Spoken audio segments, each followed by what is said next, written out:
most writers are blind. They don't think visually.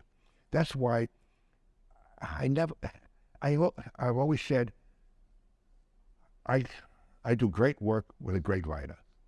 I do great work with a good writer. I do great work with a mediocre writer. I do great work with a terrible writer, and I do great work with no writer. The responsibility of an ad is the art director, because you do it. If a writer does a line and it's good and you like it and you're going to work with it, and he does maybe the body copy, he disappears. You stay and you work on it, and you work on it day and night. The writing was such an easy job. I mean, I used to think, Jesus, being a writer is so fucking simple. You go in, you get a couple of good shots, and go. I'm going to the track.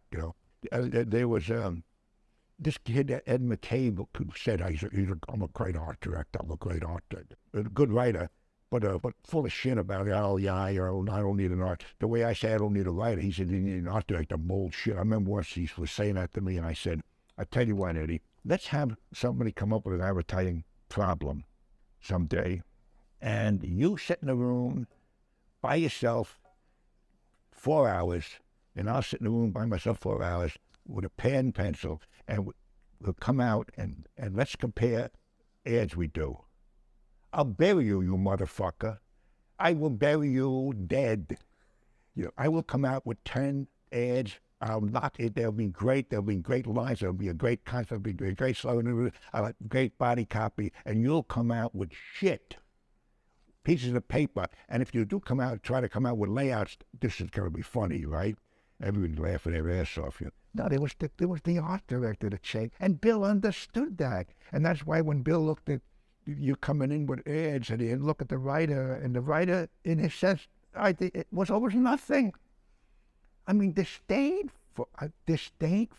And I remember saying to him once, I said, Bill, I don't think I create ideas. He said, what do you mean? Who does? I said, I don't create them. They're there.